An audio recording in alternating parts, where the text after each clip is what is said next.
सबोपदेशक अध्याय 1। जीवन की व्यर्थता। यरूशलेम के राजा दाऊद के पुत्र और उपदेशक के वचन। उपदेशक का यह वचन है, व्यर्थ ही व्यर्थ, व्यर्थ ही व्यर्थ, सब कुछ व्यर्थ है। उस सब परिश्रम से जिसे मनुष्य सूर्य के नीचे करता है, उसको क्या लाभ प्राप्त होता है।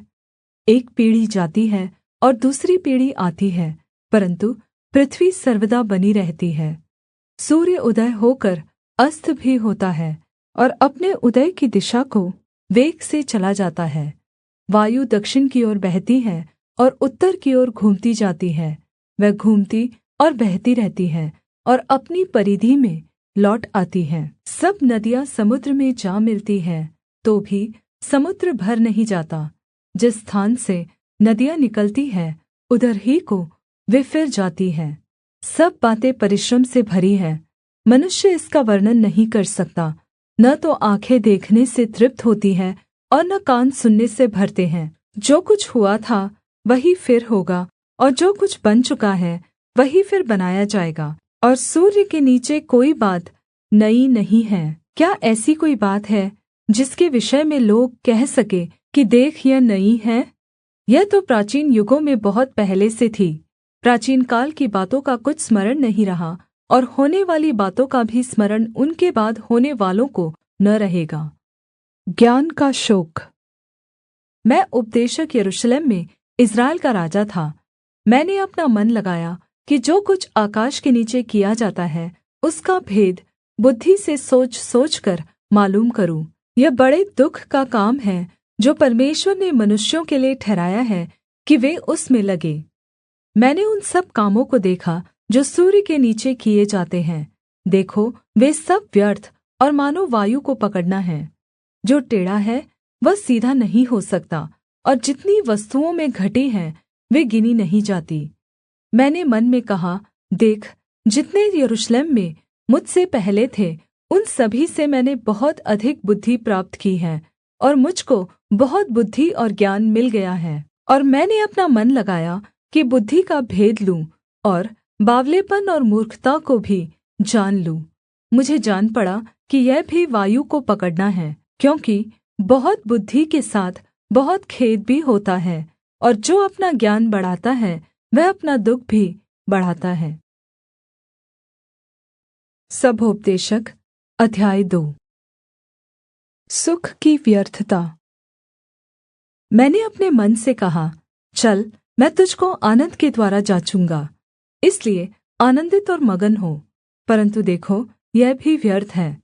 मैंने हँसी के विषय में कहा, यह तो बावलापन है, और आनन्द के विषय में उससे क्या प्राप्त होता है।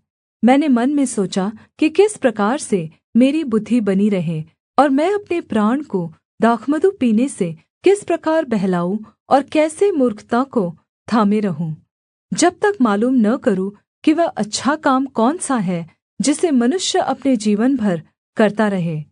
मैंने बड़े-बड़े काम किए। मैंने अपने लिए घर बनवा लिए और अपने लिए दाख की बारियाँ लगवाई। मैंने अपने लिए बारियाँ और बाग लगवा लिए और उनमें भाँति-भाँति के फलदाई वृक्ष लगाए। मैंने अपने लिए कुण्ड खुदवा लिए कि उनसे वह वन सींचा जाए जिसमें वृक्षों को लगाया जाता था। मैंने दास और दासियाँ मोल ली, और मेरे घर में दास भी उत्पन्न हुए, और जितने मुझसे पहले यरूशलेम में थे उनसे कहीं अधिक गाय बैल और भेड़ बकरियों का मैं स्वामी था। मैंने चाँदी और सोना और राजाओं और प्रान्तों के बहुमूल्य पदार्थों का भी संग्रह किया। मैंने अपने लिए गायकों और गायिकाओं को रखा, और बहुत सी कामनियाँ भी जिनसे मनुष्य सुख पाते हैं अपनी कर ली। इस प्रकार मैं अपने से पहले के सब यरूशलेम वासियों से अधिक महान और धनाढ्य हो गया। तो भी मेरी बुद्धि ठिकाने रही, और जितनी वस्तुओं को देखने की मैंने लालसा की, उन सभी को देखने से मैं न रुका। मैंने अपना मन किसी प्रकार का आनन्द भोगने से न रोका, क्योंकि मेरा मन मेरे सब परिश्रम के कारण आनन्दित हुआ, और मेरे सब परिश्रम से मुझे यही भाग मिला। तब मैंने फिर से अपने हाथों के सब कामों को और अपने सब परिश्रम को देखा, तो क्या देखा कि सब कुछ व्यर्थ और वायु को पकड़ना है, और सूर्य के नीचे कोई लाभ नहीं। बुद्धिमान और मूर्ख का अंत। फिर मैंने अपने मन को फेरा कि बुद्धि और बावलेपन और मूर्खता के कार्यों को देखूं, क्योंकि जो मनुष्य राजा के पीछे आएगा वह क्या करेगा? केवल वही जो होता चला आया है। तब मैंने देखा कि उजियाला अंधियारे से जितना उत्तम है, उतना बुद्धि भी मूर्खता से उत्तम है। जो बुद्धिमान है उसके सिर में आँखें रहती है, परन्तु मूर्ख अंधियारे में चलता है। तो भी मैंने जान लिया कि दोनों की दशा एक सी होती है। तब मैंने मन में कहा, जैसी मूर्ख की दशा होगी वैसी ही मेरी भी होगी। फिर मैं क्यों अधिक बुद्धिमान हुआ? और मैंने मन में कहा, यह भी व्यर्थ ही है, क्योंकि न तो बुद्धिमान का और न मूर्ख का स्मरण सर्वदा बना रहेगा, परन्तु भविष्य में सब कुछ भुला दिया जाएगा। बुद्धिमान कैसे मूर्ख के समान मरता है। इसलिए मैंने अपने जीवन से घृणा की, क्योंकि जो काम सूर्य के नीचे किया जाता है मुझे बुरा मालूम हुआ, क्योंकि सब कुछ व्यर्थ और वायु को पकड़ना है। मैंने अपने सारे परिश्रम के प्रतिफल से, जिसे मैंने सूर्य के नीचे किया था, घृणा की, क्योंकि अवश्य है कि मैं उसका फल उस मनुष्य के लिए छोड़ जाऊं जो मेरे बाद आएगा। यह कौन जानता है कि वह मनुष्य बुद्धिमान होगा या मूर्ख? तो भी सूर्य के नीचे जितना परिश्रम मैंने किया और उसके लिए बुद्धि प्रयोग की, उस सब का वही अधिकारी होगा। यह भी व्यर्थ ही है। तब मैं अपने मन में उस सारी परिश्रम के विषय जो मैंने सूर्य के नीचे किया था निराश हुआ, क्योंकि ऐसा मनुष्य भी है जिसका कार्य परिश्रम और बुद्धि और ज्ञान से होता है और सफल भी होता है, तो भी उसको ऐसे मनुष्य के लिए छोड़ जाना पड़ता है जिसने उसमें कुछ भी परिश्रम न किया हो। यह भी व्यर्थ और बहुत ही बुरा है। मनुष्य जो सूर्य के नीचे मन लगा लगा कर परिश्रम करता है, उससे उसको क्या लाभ होता है? उसके सब दिन तो दुखों से भरे रहते हैं और उसका काम खेद के साथ होता है। रात को भी उसका मन चैन नहीं पाता। यह भी व्यर्थ ही है। मनुष्य के लिए खाने पीने और परिश्रम करते हुए अपने जीव को सुखी रखने के सिवाय और कुछ भी अच्छा नहीं। मैंने देखा कि यह भी परमेश्वर की ओर से मिलता है, क्योंकि खाने पीने और सुख भोगने में उससे अधिक समर्थ कौन है? जो मनुष्य परमेश्वर की दृष्टि में अच्छा है, उसको वह बुद्धि और ज्ञान और आनन्द देता है, परन्तु पापी को वह दुःख भरा काम ही देता है कि वह उसको देने के लिए संचय करके ढेर लगाए, जो परमेश्वर की दृष्टि में अच्छा हो। यह भी व्यर्थ और वायु को पकड़ना है। सबोपदेशक अध्याय 3। हर बात का अपना समय। हर एक बात का एक अवसर और प्रत्येक काम का जो आकाश के नीचे होता है एक समय है। जन्म का समय और मरण का भी समय, बोने का समय और बोए हुए को उखाड़ने का भी समय है, घात करने का समय और चंगा करने का भी समय, ढा देने का समय और बनाने का भी समय है, रोने का समय और हँसने का भी समय, छाती पीटने का समय और नाचने का भी समय है, पत्थर फेंकने का समय और पत्थर बटोरने का भी समय, गले लगाने का समय और गले लगाने से रुकने का भी समय है, ढूँढ़ने का समय और खो देने का भी समय, बचा रखने का समय और फेंक देने का भी समय है, फाड़ने का समय और सीने का भी समय, चुप रहने का समय और बोलने का भी समय है, प्रेम करने का समय और बैर करने का भी समय, लड़ाई का समय और मेल का भी समय है। परमेश्वर द्वारा दिया गया काम। काम करने वाले को अपने परिश्रम से क्या लाभ होता है? मैंने उस दुःख भरे काम को देखा है जो परमेश्वर ने मनुष्यों के लिए ठहराया है कि वे उसमें लगे रहें। उसने सब कुछ ऐसा बनाया कि अपने-अपने समय पर वे सुंदर होते हैं। फिर उसने मनुष्यों के मन में अनादि अनन्त काल का ज्ञान उत्पन्न किया है। तो भी जो काम परमेश्वर ने किया है वह आदि से अंत तक मनुष्य समझ नहीं सकता। मैंने जान लिया है कि मनुष्यों के लिए आनन्द करने और जीवन भर भलाई करने के सिवाय और कुछ भी अच्छा नहीं।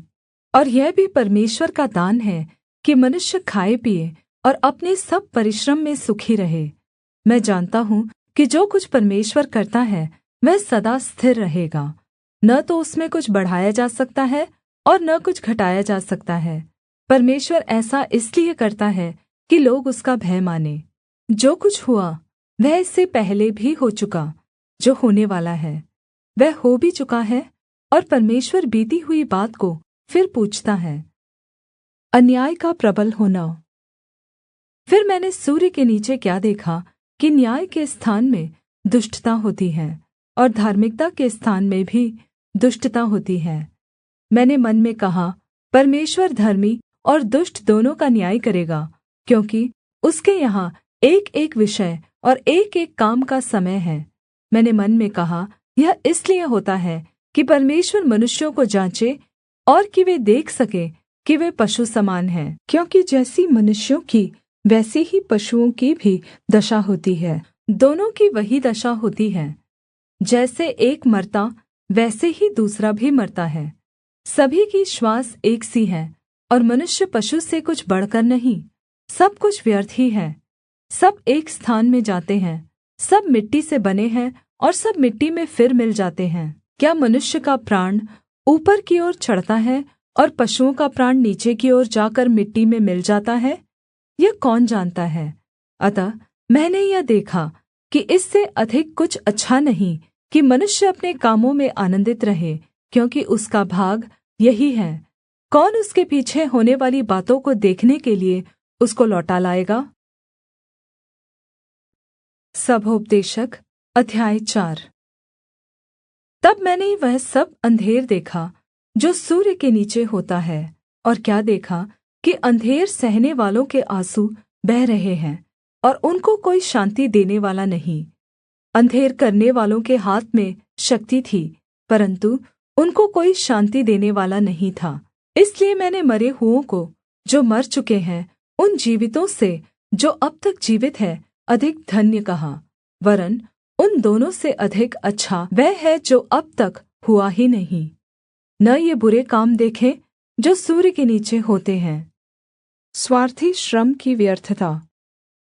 तब मैंने सब परिश्रम के काम और सब सफल कामों को देखा जो लोग अपने पड़ोसी से जलन के कारण करते हैं।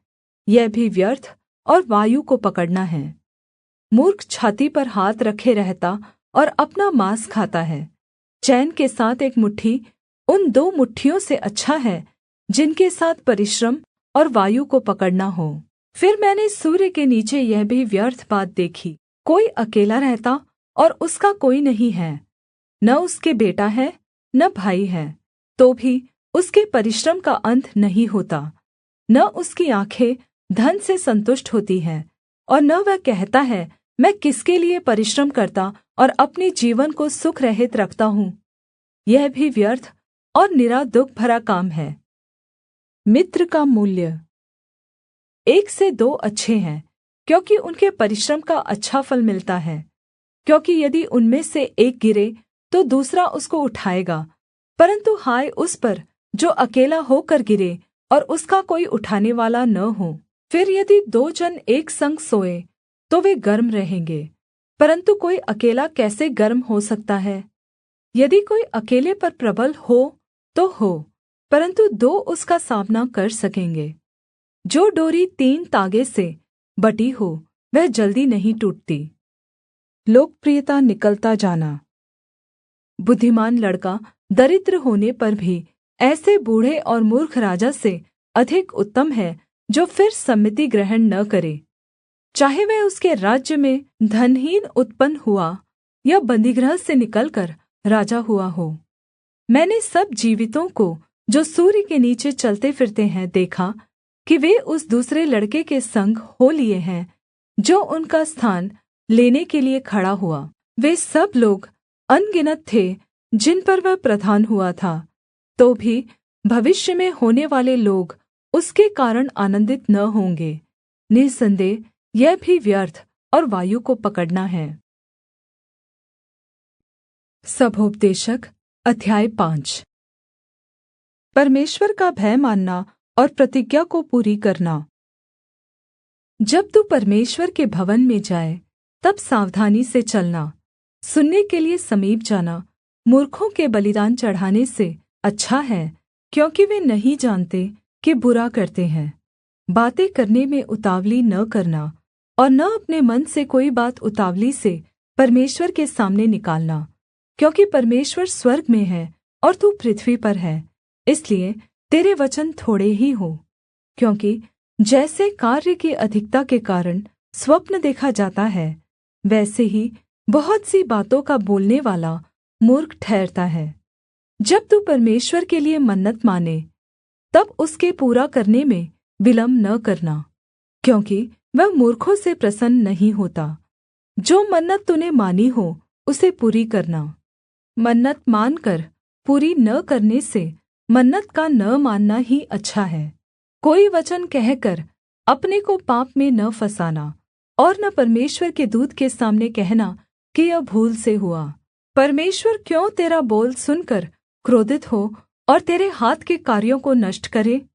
क्योंकि स्वप्नों की अधिकता से व्यर्थ बातों की बहुतायत होती है, परन्तु तू परमेश्वर का भय मानना। प्राप्ति और सम्मान की व्यर्थता। यदि तू किसी प्रान्त में निर्धनों पर अंधेर और न्याय और धर्म को बिगड़ता देखे, तो इससे चकित न होना, क्योंकि एक अधिकारी से बड़ा दूसरा रहता है, जिसे इन बातों की सुधि रहती है, और उनसे भी और अधिक बड़े रहते हैं। भूमि की उपज सबके लिए है, वरन् खेती से राजा का भी काम निकलता है। जो रुपये से प्रीति रखता है वह रुपये से तृप्त न होगा, और न जो बहुत धन से प्रीति रखता है लाभ से, यह भी व्यर्थ है। जब संपत्ति बढ़ती है तो उसके खाने वाले भी बढ़ते हैं, तब उसके स्वामी को इसे छोड़ और क्या लाभ होता है कि उस संपत्ति को अपनी आँखों से देखे। परिश्रम करने वाला चाहे थोड़ा खाए या बहुत, तो भी उसकी नींद सुखदाई होती है, परन्तु धनी के धन बढ़ने के कारण उसको नींद नहीं आती। मैंने सूर्य के नीचे एक बड़ी बुरी बला देखी है, अर्थात् वह धन जिसे उसके मालिक ने अपनी ही हानि के लिए रखा हो, और वह धन किसी बुरे काम में उड़ जाता है, और उसके घर में बेटा उत्पन्न होता है, परन्तु उसके हाथ में कुछ नहीं रहता। जैसा वह माँ के पेट से निकला वैसा ही लौट जाएगा, नंगा ही जैसा आया था, और अपने परिश्रम के बदले कुछ भी न पाएगा जिसे वह अपने हाथ में ले जा सके। यह भी एक बड़ी बला है कि जैसा वह आया ठीक वैसा ही वह जाएगा। उसे उस व्यर्थ परिश्रम से और क्या लाभ है, केवल इसके कि उसने जीवन भर अंधकार में भोजन किया और बहुत ही दुखित और रोगी रहा और क्रोध भी करता रहा। सुन, जो भली बात मैंने देखी है, वरन् जो उचित है, वह यह कि मनुष्य खाए और पिए, और अपने परिश्रम से जो वह सूर्य के नीचे करता है, अपनी सारी आयु भर जो परमेश्वर ने उसे दी है, सुखी रहे, क्योंकि उसका भाग यही है। वरन् हर एक मनुष्य जिसे परमेश्वर ने धन सम्पत्ति दी हो, और उनसे आनन्द भोगने और उसमें से अपना भाग लेने और परिश्रम करते हुए आनन्द करने को शक्ति भी दी हो, यह परमेश्वर का वरदान है। इस जीवन के दिन उसे बहुत स्मरण न रहेंगे, क्योंकि परमेश्वर उसकी सुन सुनकर उसके मन को आनन्दमय रखता है। सभोपदेशक अध्याय 6। एक बुराई जो मैंने सूर्य के नीचे देखी है, वह मनुष्यों को बहुत भारी लगती है। किसी मनुष्य को परमेश्वर धन सम्पत्ति और प्रतिष्ठा यहाँ तक देता है कि जो कुछ उसका मन चाहता है उसे उसकी कुछ भी घटी नहीं होती, तो भी परमेश्वर उसको उसमें से खाने नहीं देता, कोई दूसरा ही उसे खाता है। यह व्यर्थ और भयानक दुःख है। यदि किसी पुरुष के 100 पुत्र हो और वह बहुत वर्ष जीवित रहे और उसकी आयु बढ़ जाए, परन्तु न उसका प्राण प्रसन्न रहे और न उसकी अंतिम क्रिया की जाए, तो मैं कहता हूँ कि ऐसे मनुष्य से अधूरे समय का जन्मा हुआ बच्चा उत्तम है, क्योंकि वह व्यर्थ ही आया और अंधेरे में चला गया, और उसका नाम भी अंधेरे में छिप गया, और न सूर्य को देखा, न किसी चीज को जानने पाया। तो भी इसको उस मनुष्य से अधिक चैन मिला। हाँ, चाहे वह 2000 वर्ष जीवित रहे और कुछ सुख भोगने न पाए, तो उसे क्या सब के सब एक ही स्थान में नहीं जाते? मनुष्य का सारा परिश्रम उसके पेट के लिए होता है, तो भी उसका मन नहीं भरता। जो बुद्धिमान है वह मूर्ख से किस बात में बढ़कर है? और कंगाल, जो यह जानता है कि इस जीवन में किस प्रकार से चलना चाहिए, वह भी उससे किस बात में बढ़कर है? आँखों से देख लेना मन की चंचलता से उत्तम है, यह भी व्यर्थ और वायु को पकड़ना है। जो कुछ हुआ है उसका नाम युग के आरम्भ से रखा गया है, और यह प्रगट है कि वह आदमी है, कि वह उससे जो उससे अधिक शक्तिमान है झगड़ा नहीं कर सकता है। बहुत सी ऐसी बातें हैं जिनके कारण जीवन और भी व्यर्थ होता है, तो फिर मनुष्य को क्या लाभ? क्योंकि मनुष्य के क्षणिक व्यर्थ जीवन में जो वह परछाई के समान बिताता है, कौन जानता है कि उसके लिए अच्छा क्या है? क्योंकि मनुष्य को कौन बता सकता है कि उसके बाद सूर्य के नीचे क्या होगा? सभोपदेशक अध्याय 7। प्रायोगिक ज्ञान का मूल्य। अच्छा नाम अनमोल इत्र से और मृत्यु का दिन जन्म के दिन से उत्तम है। भोज के घर जाने से शोक के घर जाना उत्तम है, क्योंकि सब मनुष्यों का अंत यही है, और जो जीवित है वह मन लगाकर इस पर सोचेगा। हँसी से खेद उत्तम है, क्योंकि मुँह पर के शोक से मन सुधरता है। बुद्धिमानों का मन शोक करने वालों के घर की ओर लगा रहता है, परन्तु मूर्खों का मन आनन्द करने वालों के घर लगा रहता है। मूर्खों के गीत सुनने से बुद्धिमान की घुड़की सुनना उत्तम है, क्योंकि मूर्ख की हँसी हाण्डी के नीचे जलते हुए काँटों की चरचराहट के समान होती है, यह भी व्यर्थ है। निश्चय अंधेर से बुद्धिमान बावला हो जाता है, और घूस से बुद्धि नाश होती है। किसी काम के आरंभ से उसका अंत उत्तम है, और धीरजवन्त पुरुष अहंकारी से उत्तम है। अपने मन में उतावली से क्रोधित न हो, क्योंकि क्रोध मूर्खों ही के हृदय में रहता है। यह न कहना, बीते दिन इनसे क्यों उत्तम थे, क्योंकि यह तो बुद्धिमानी से नहीं पूछता। बुद्धि विरासत के साथ अच्छी होती है, वरन् जीवित रहने वालों के लिए लाभकारी है। क्योंकि बुद्धि की आड़ रुपये की आड़ का काम देता है, परन्तु ज्ञान की श्रेष्ठता यह है कि बुद्धि से उसके रखने वालों के प्राण की रक्षा होती है। परमेश्वर के काम पर दृष्टि कर, जिस वस्तु को उसने टेढ़ा किया हो उसे कौन सीधा कर सकता है? सुख के दिन सुख मान और दुःख के दिन सोच, क्योंकि परमेश्वर ने दोनों को एक ही संग रखा है, जिससे मनुष्य अपने बाद होने वाली किसी बात को न समझ सके। अपने व्यर्थ जीवन में मैंने यह सब कुछ देखा है। कोई धर्मी अपने धार्मिकता का काम करते हुए नाश हो जाता है, और दुष्ट बुराई करते हुए दीर्घायु होता है। अपने को बहुत धर्मी न बना, और न अपने को अधिक बुद्धिमान बना। तू क्यों अपने ही नाश का कारण हो? अत्यंत दुष्ट भी न बन और न मूर्ख हो। तू क्यों अपने समय से पहले मरे? यह अच्छा है कि तू इस बात को पकड़े रहे और उस बात पर से भी हाथ न उठाए, क्योंकि जो परमेश्वर का भय मानता है वह इन सब कठिनाइयों से पार हो जाएगा। बुद्धि ही से नगर के 10 हाकिमों की अपेक्षा बुद्धिमान को अधिक सामर्थ्य प्राप्त होती है। निःसन्देह पृथ्वी पर कोई ऐसा धर्मी मनुष्य नहीं जो भलाई ही करे और जिससे पाप न हुआ हो। जितनी बातें कही जाएँ, सब पर कान न लगाना। ऐसा न हो कि तू सुने कि तेरा दास तुझी को श्राप देता है, क्योंकि तू आप जानता है कि तूने भी बहुत बार औरों को श्राप दिया है। यह सब मैंने बुद्धि से जाँच लिया है। मैंने कहा, मैं बुद्धिमान हो जाऊँगा, परन्तु यह मुझसे दूर रहा।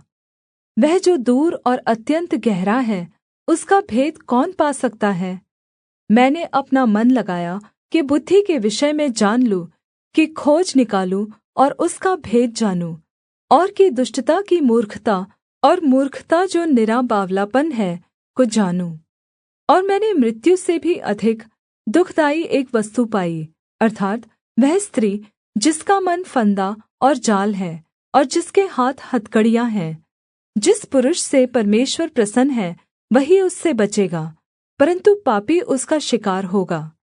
देख, उपदेशक कहता है, मैंने ज्ञान के लिए अलगअलग बातें मिलाकर जाँची और यह बात निकाली जिसे मेरा मन अब तक ढूँढ़ रहा है, परन्तु नहीं पाया। 1000 में से मैंने एक पुरुष को पाया, परन्तु उनमें एक भी स्त्री नहीं पाई। देखो, मैंने केवल यह बात पाई है कि परमेश्वर ने मनुष्य को सीधा बनाया, परन्तु उन्होंने बहुत सी युक्तियाँ निकाली हैं। सबोपदेशक अध्याय 8। बुद्धिमान के तुल्य कौन है और किसी बात का अर्थ कौन लगा सकता है? मनुष्य की बुद्धि के कारण उसका मुख चमकता और उसके मुख की कठोरता दूर हो जाती है। राजा की आज्ञा मान। मैं तुझे सलाह देता हूँ कि परमेश्वर की शपथ के कारण राजा की आज्ञा मान। राजा के सामने से उतावली के साथ न लौटना और न बुरी बात पर हठ करना, क्योंकि वह जो कुछ चाहता है करता है। क्योंकि राजा के वचन में तो सामर्थ्य रहती है, और कौन उससे कह सकता है कि तू क्या करता है? जो आज्ञा को मानता है वह जोखिम से बचेगा, और बुद्धिमान का मन समय और न्याय का भेद जानता है। क्योंकि हर एक विषय का समय और नियम होता है। यद्यपि मनुष्य का दुःख उसके लिए बहुत भारी होता है, वह नहीं जानता कि क्या होने वाला है और कब होगा। यह उसको कौन बता सकता है? ऐसा कोई मनुष्य नहीं जिसका वश प्राण पर चले कि वह उसे निकलते समय रोक ले, और न कोई मृत्यु के दिन पर अधिकारी होता है, और न उसे लड़ाई से छुट्टी मिल सकती है, और न दुष्ट लोग अपनी दुष्टता के कारण बच सकते हैं। जितने काम सूर्य के नीचे किए जाते हैं, उन सब को ध्यानपूर्वक देखने में यह सब कुछ मैंने देखा, और यह भी देखा कि एक मनुष्य दूसरे मनुष्य पर अधिकारी होकर अपने ऊपर हानि लाता है। दुष्ट और धर्मी। फिर मैंने दुष्टों को गाड़े जाते देखा, जो पवित्र स्थान में आया जाया करते थे, और जिस नगर में वे ऐसा करते थे वहाँ उनका स्मरण भी न रहा। यह भी व्यर्थ ही है। बुरे काम के दण्ड की आज्ञा फुर्ती से नहीं दी जाती, इस कारण मनुष्यों का मन बुरा काम करने की इच्छा से भरा रहता है। चाहे पापी 100 बार पाप करे, अपने दिन भी बढ़ाए, तो भी मुझे निश्चय है कि जो परमेश्वर से डरते हैं और उसको सम्मुख जानकर भय से चलते हैं, उनका भला ही होगा। परन्तु दुष्ट का भला नहीं होने का, और न उसकी जीवनरूपी छाया लंबी होने पाएगी, क्योंकि वह परमेश्वर का भय नहीं मानता। एक व्यर्थ बात पृथ्वी पर होती है, अर्थात् ऐसे धर्मी हैं जिनकी वह दशा होती है जो दुष्टों की होनी चाहिए, और ऐसे दुष्ट हैं जिनकी वह दशा होती है जो धर्मियों की होनी चाहिए। मैंने कहा कि यह भी व्यर्थ ही है। तब मैंने आनन्द को सराहा, क्योंकि सूर्य के नीचे मनुष्य के लिए खाने पीने और आनन्द करने को छोड़ और कुछ भी अच्छा नहीं, क्योंकि यही उसके जीवन भर जो परमेश्वर उसके लिए सूर्य के नीचे ठहराए, उसके परिश्रम में उसके संग बना रहेगा। जब मैंने बुद्धि प्राप्त करने और सब काम देखने के लिए जो पृथ्वी पर किए जाते हैं अपना मन लगाया कि कैसे मनुष्य रात दिन जागते रहते हैं, तब मैंने परमेश्वर का सारा काम देखा जो सूर्य के नीचे किया जाता है। उसकी थाह मनुष्य नहीं पा सकता। चाहे मनुष्य उसकी खोज में कितना भी परिश्रम करे, तो भी उसको न जान पाएगा। और यद्यपि बुद्धिमान कहे भी कि मैं उसे समझूंगा, तो भी वह उसे न पा सकेगा। सबोपदेशक अध्याय 9। यह सब कुछ मैंने मन लगाकर विचारा कि इन सब बातों का भेद पाऊं, कि किस प्रकार धर्मी और बुद्धिमान लोग और उनके काम परमेश्वर के हाथ में हैं। मनुष्य के आगे सब प्रकार की बातें हैं, परन्तु वह नहीं जानता कि वह प्रेम है या बैर। सब बातें सभी के लिए एक समान होती हैं, धर्मी हो या दुष्ट, भले शुद्ध या अशुद्ध, यज्ञ करने और न करने वाले, सभी की दशा एक ही सी होती है। जैसी भले मनुष्य की दशा, वैसी ही पापी की दशा। जैसी शपथ खाने वाले की दशा, वैसी ही उसकी जो शपथ खाने से डरता है।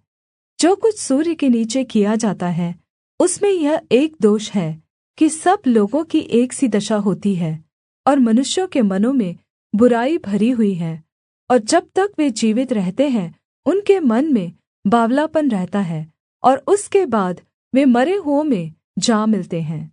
परन्तु जो सब जीवितों में है उसे आशा है, क्योंकि जीविता कुत्ता मरे हुए सिंह से बढ़कर है। क्योंकि जीविते तो इतना जानते हैं कि वे मरेंगे, परन्तु मरे हुए कुछ भी नहीं जानते, और न उनको कुछ और बदला मिल सकता है, क्योंकि उनका स्मरण मिट गया है। उनका प्रेम और उनका बैर और उनकी डाह नाश हो चुकी। और अब जो कुछ सूर्य के नीचे किया जाता है, उसमें सदा के लिए उनका और कोई भाग न होगा। अपने मार्ग पर चला जा, अपनी रोटी आनन्द से खाया कर, और मन में सुख मानकर अपना दाखमधु पिया कर, क्योंकि परमेश्वर तेरे कामों से प्रसन्न हो चुका है। तेरे वस्त्र सदा उजले रहें, और तेरे सिर पर तेल की घटी न हो। अपने व्यर्थ जीवन के सारे दिन जो उसने सूर्य के नीचे तेरे लिए ठहराए हैं, अपनी प्यारी पत्नी के संग में बिताना, क्योंकि तेरे जीवन और तेरे परिश्रम में जो तू सूर्य के नीचे करता है, तेरा यही भाग है। जो काम तुझे मिले उसे अपनी शक्ति भर करना, क्योंकि अधोलोक में जहाँ तू जाने वाला है, न काम न युक्ति न ज्ञान और न बुद्धि है। फिर मैंने सूर्य के नीचे देखा कि न तो दौड़ में वेग दौड़ने वाले और न युद्ध में शूरवीर जीतते, न बुद्धिमान लोग रोटी पाते, न समझ वाले धन, और न प्रवीणों पर अनुग्रह होता है। वे सब समय और संयोग के वश में हैं, क्योंकि मनुष्य अपना समय नहीं जानता। जैसे मछलियाँ दुःखदाई जाल में और चिड़ियाँ फंदे में फँसती हैं, वैसे ही मनुष्य दुःखदाई समय में जो उन पर अचानक आ पड़ता है फँस जाते हैं। मूर्खता से ज्ञान श्रेष्ठ। मैंने सूर्य के नीचे इस प्रकार की बुद्धि की बात भी देखी है, जो मुझे बड़ी जान पड़ी। एक छोटा सा नगर था, जिसमें थोड़े ही लोग थे, और किसी बड़े राजा ने उस पर चढ़ाई करके उसे घेर लिया और उसके विरुद्ध बड़ी मोर्चाबन्दी कर दी। परन्तु उसमें एक दरिद्र बुद्धिमान पुरुष पाया गया, और उसने उस नगर को अपनी बुद्धि के द्वारा बचाया। तो भी किसी ने उस दरिद्र पुरुष का स्मरण न रखा। तब मैंने कहा, यद्यपि दरिद्र की बुद्धि तुच्छ समझी जाती है और उसका वचन कोई नहीं सुनता, तो भी पराक्रम से बुद्धि उत्तम है। बुद्धिमानों के वचन जो धीमे धीमे कहे जाते हैं, वे मूर्खों के बीच प्रभुता करने वाले के चिल्ला चिल्लाकर कहने से अधिक सुने जाते हैं। लड़ाई के हथियारों से बुद्धि उत्तम है, परन्तु एक पापी बहुत सी भलाई का नाश करता है। सबोपदेशक अध्याय 10। मरी हुई मक्खियों के कारण गंधी का तेल सड़ने और दुर्गंध आने लगता है, और थोड़ी सी मूर्खता बुद्धि और प्रतिष्ठा को घटा देती है। बुद्धिमान का मन उचित बात की ओर रहता है, परन्तु मूर्ख का मन उसके विपरीत रहता है। वरन् जब मूर्ख मार्ग पर चलता है, तब उसकी समझ काम नहीं देती, और वह सबसे कहता है, मैं मूर्ख हूँ। यदि हाकिम का क्रोध तुझ पर भड़के, तो अपना स्थान न छोड़ना, क्योंकि धीरज धरने से बड़े-बड़े पाप रुकते हैं। एक बुराई है जो मैंने सूर्य के नीचे देखी, वह हाकिम की भूल से होती है, अर्थात् मूर्ख बड़ी प्रतिष्ठा के स्थानों में ठहराए जाते हैं, और धनवान लोग नीचे बैठते हैं। मैंने दासों को घोड़ों पर चढ़े और रईसों को दासों के समान भूमि पर चलते हुए देखा है। जो गड्ढा खोदे वह उसमें गिरेगा, और जो बाड़ा तोड़े उसको सर्प डसेगा। जो पत्थर फोड़े वह उनसे घायल होगा, और जो लकड़ी काटे उसे उसी से डर होगा। यदि कुल्हाड़ा थोथा हो और मनुष्य उसकी धार को पैनी न करे, तो अधिक बल लगाना पड़ेगा, परन्तु सफल होने के लिए बुद्धि से लाभ होता है। यदि मंत्र से पहले सर्प डसे, तो मंत्र पढ़ने वाले को कुछ भी लाभ नहीं। बुद्धिमान के वचनों के कारण अनुग्रह होता है, परन्तु मूर्ख अपने वचनों के द्वारा नाश होते हैं। उसकी बात का आरम्भ मूर्खता का और उनका अंत दुःखदाई बावलापन होता है। मूर्ख बहुत बातें बढ़ाकर बोलता है, तो भी कोई मनुष्य नहीं जानता कि क्या होगा, और कौन बता सकता है कि उसके बाद क्या होने वाला है। मूर्ख को परिश्रम से थकावट ही होती है, यहाँ तक कि वह नहीं जानता कि नगर को कैसे जाए। हे देश, तुझ पर हाय, जब तेरा राजा लड़का है और तेरे हाकिम प्रातःकाल भोज करते हैं। हे देश, तू धन्य है जब तेरा राजा कुलीन है और तेरे हाकिम समय पर भोज करते हैं, और वह भी मतवाले होने को नहीं, वरन् बल बढ़ाने के लिए। आलस्य के कारण छत की कड़ियाँ दब जाती हैं, और हाथों की सुस्ती से घर चूता है।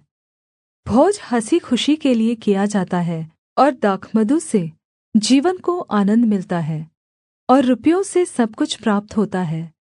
राजा को मन में भी श्राप न देना, न धनवान को अपने शयन की कोठरी में श्राप देना, क्योंकि कोई आकाश का पक्षी तेरी वाणी को ले जाएगा, और कोई उड़ने वाला जन्तु उस बात को प्रगट कर देगा। सबोपदेशक अध्याय 11। परिश्रम का मूल्य। अपनी रोटी जल के ऊपर डाल दे, क्योंकि बहुत दिन के बाद तू उसे फिर पाएगा।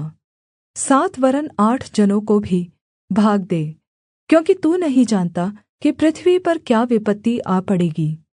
यदि बादल जल भरे हैं, तब उसको भूमि पर उण्डेल देते हैं, और वृक्ष चाहे दक्षिण की ओर गिरे या उत्तर की ओर, तो भी जिस स्थान पर वृक्ष गिरेगा वहीं पड़ा रहेगा। जो वायु को ताकता रहेगा वह बीज बोने न पाएगा, और जो बादलों को देखता रहेगा वह लवने न पाएगा।